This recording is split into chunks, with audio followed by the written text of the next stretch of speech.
if you look at this customer journey, and as you said, the key poles of the customer moving through the journey and the wheel, can you give us a little bit of maybe a ballpark benchmarks that we can orient ourselves in the case of acquisition, activation, return, and redemption? What are we looking for in the end? Is it 1%? Is it 9%? Is it 30% of will be acceptable number?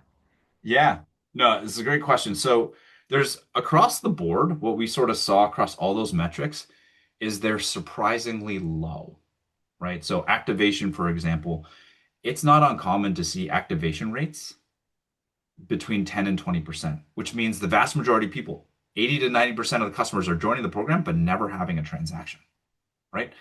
That's exceptionally low. And, they went as far to join the program. There's some momentum there. It feels like low-hanging fruit to get more of them to actually have an earning transaction. On the return side,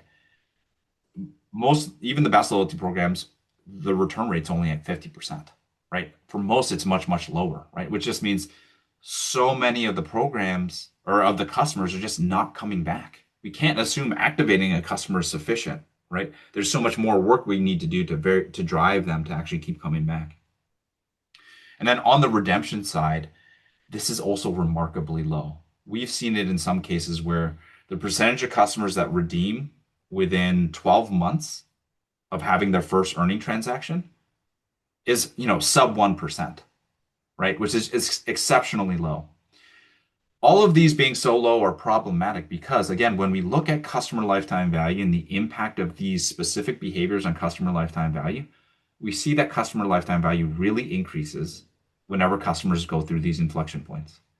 And so when we have very few people going through these inflection points, it just highlights how customer lifetime value could be a lot higher if we can get more people through these inflection points, right? And that's the premise. And that's why these operational KPIs are really helpful because it allows us to track a forward-looking indicator of customer lifetime value and whether or not we're actually seeing it.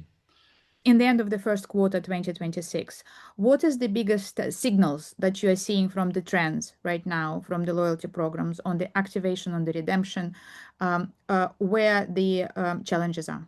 I think it's continuation of some of the headwinds we saw in late 2025, where we were seeing downward trends in a lot of these KPIs, which suggest fewer people are activating, fewer people are returning, and fewer people are getting to the point of redemption, right? And these are definitely headwinds that every single loyalty program manager needs to be aware of. And we need to get creative and very proactive at trying to find ways to get around these and drive those behaviors that we know are so important to customer lifetime value.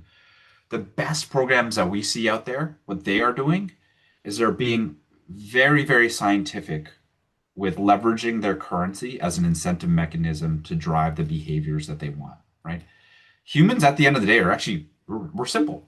We respond to incentives. And luckily, loyalty programs have this wonderful incentive mechanism, which is their currency, right? Points, miles, stamps, whatever you call it, that we can put in front of people to try to drive their behavior. Now, the challenge is just trying to do that in the most efficient and ROI positive way, right? Because every single person is going to respond to that incentive in a different way. You might need a really big incentive to drive behavior change. I might not need as much. And then somebody else might need a medium amount of incentive, right? You don't want to give too much because then it's costing you too much, right? You're giving away more than you need to. And you don't want to give away too little because then that won't drive the behavior change that you want, right? So the best loyalty programs are really good at trying to understand and using scientific and statistical methods to understand for each individual customer, what is the right incentive I should give to them at this point in time, right? To drive the behavior change that I want to see and drive it with a positive ROI, right?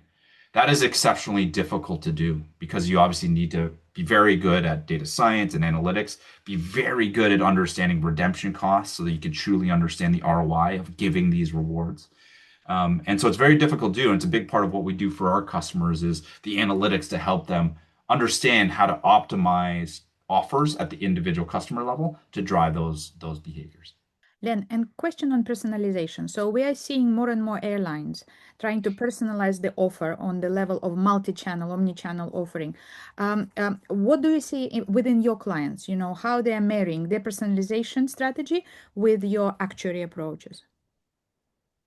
Yeah, for sure. I mean, with a lot of our clients, what we try to do is something called test and learn, where we run experiments to try to actually learn like what is the right offer we should be giving to different people.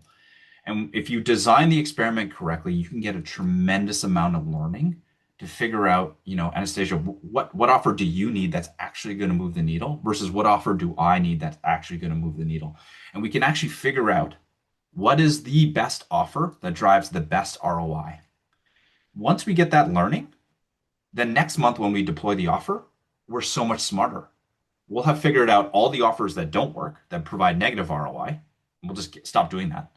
And then we'll figure out all the offers that work the best, and we'll do more of that, right? And we'll do that for each individual customer.